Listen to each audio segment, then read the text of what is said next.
Thank you very much, Ms. Reding.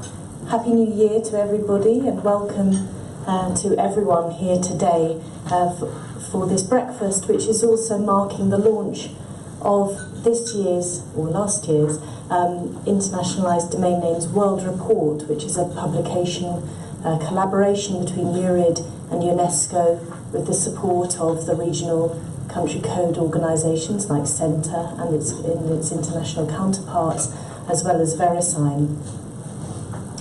Language is an access issue, and so this debate, the name of this debate is well chosen.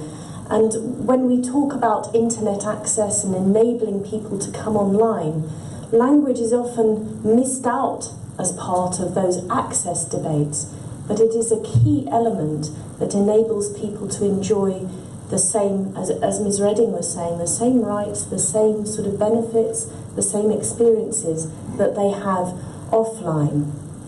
I think with applications, and we will hear from Iris of Facebook, with applications it's very visible whether or not it supports many languages, and Facebook and others have been making a lot of progress, and I'm looking forward to hearing about this in your remarks. But with domain names, which is of course the .eu domain name, but internationalised domain names as a whole, I think that the relationship is perhaps less obvious. Domain names sit in the middle. If you think about the internet stack, you've got the pipes and wires which are clearly without language. They are the pure infrastructure, the physicality that the internet is built upon. And you've got the applications at the top, which are this incredible visible layer. But domain names are the point where infrastructure switches over to what is human understandable, what we can remember, what we can respond to. People feel emotional about domain names. They get very involved with the names themselves. Names are very important to us as humans. And also domain names serve this essential function to help people get around the internet, to know where they are, to know that wherever they are, whoever's network they are on, in whatever part of the world, that domain name, that email address, that web address will predictably resolve to the same resource, will get to the same place. Now, there are analogies offline which I think illustrate the importance of these names in helping to locate people and helping them to know where to go. So Japanese, in Tokyo, the whole system of street names just isn't part of the deal. And there are lots of really funny and fascinating articles about how difficult it is for tourists and for visitors to Tokyo to locate buildings, to find their way around. And in fact, GPS and sat-nav have been a complete breakthrough for visitors to Tokyo, because before that, finding building numbers, it was just completely random. And these are totally different sets. And for me, that illustrates that, this very rational system of offline addresses that we become used to is not universally applicable.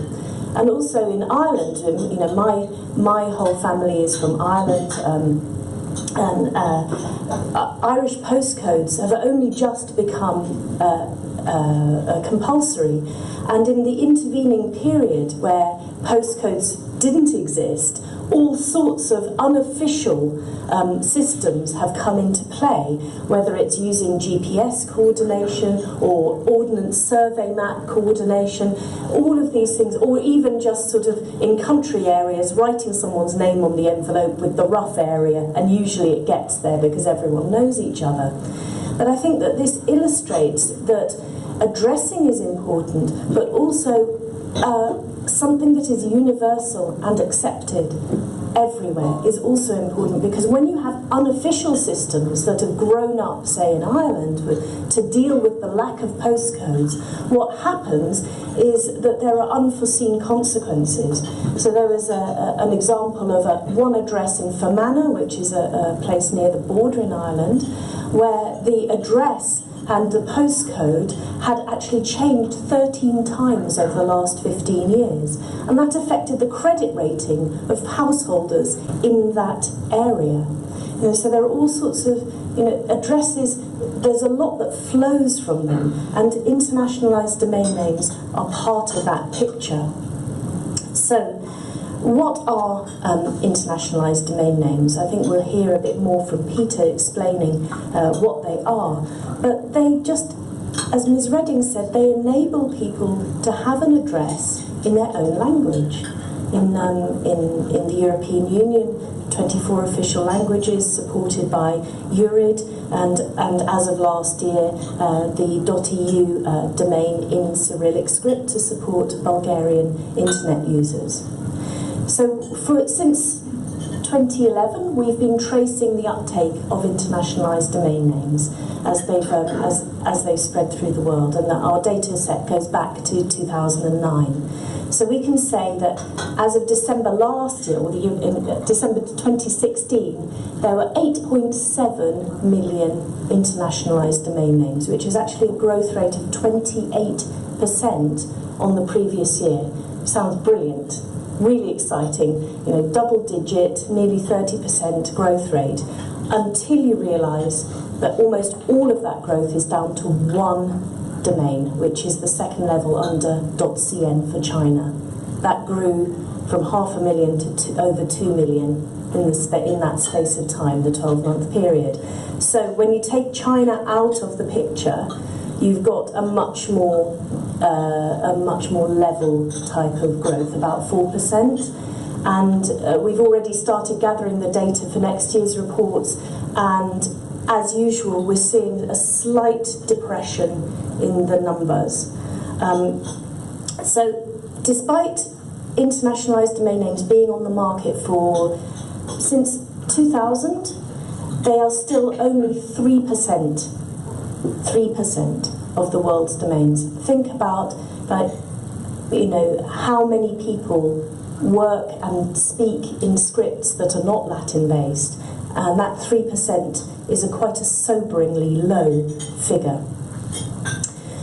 That said, I'm going to do the positives of internationalized domain names, which is that distribution patterns of these domain names are very different from the ASCII, the Latin script, the traditional domain names that we're perhaps more familiar with. They are much more popular in Asia and Pacific, and in countries like China, Russian Federation, Thailand, Vietnam. You're seeing big amounts of registrations, and they're sustained over the years. So that's positive. It alters the distribution patterns. The market is slightly different.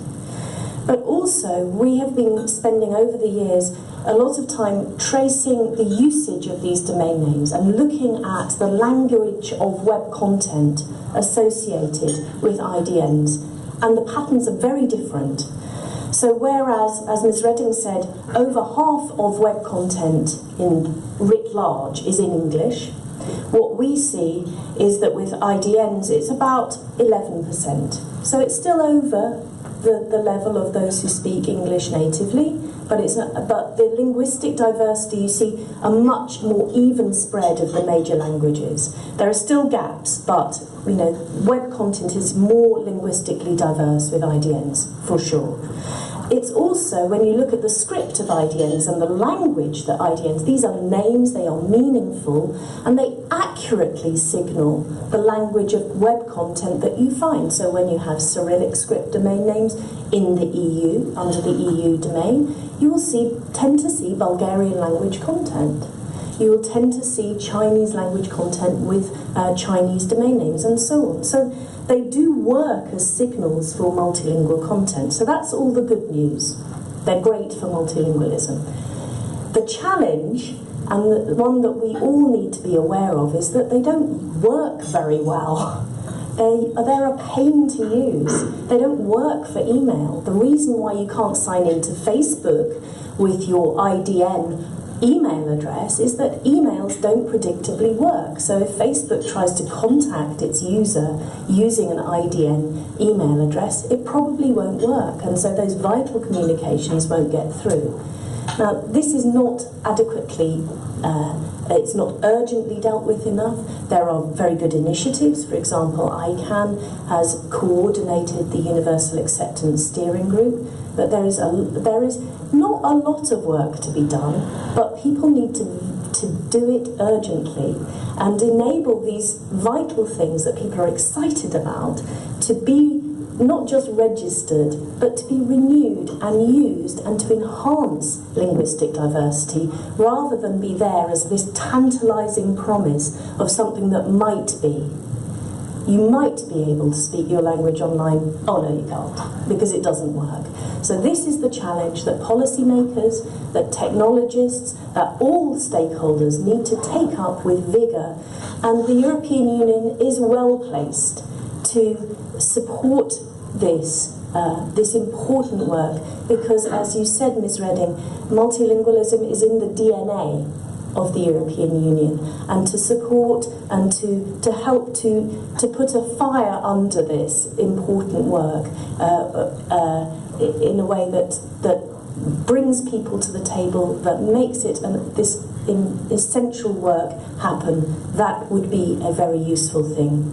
Just before I finish, just to say, EURid launched IDNs first of all in 2009. It supports all 24 official languages under .eu, and as of 2016 there were 45,000 IDNs managed by EURid, of which 43,000 were at the second level under .eu and 2,000 under the .eu in Cyrillic. So, and we're seeing very high rates of usage compared to other domains, compared to those. So I will leave it there. I think urgent action is needed unless we all want to continue speaking in English. Thank you very much.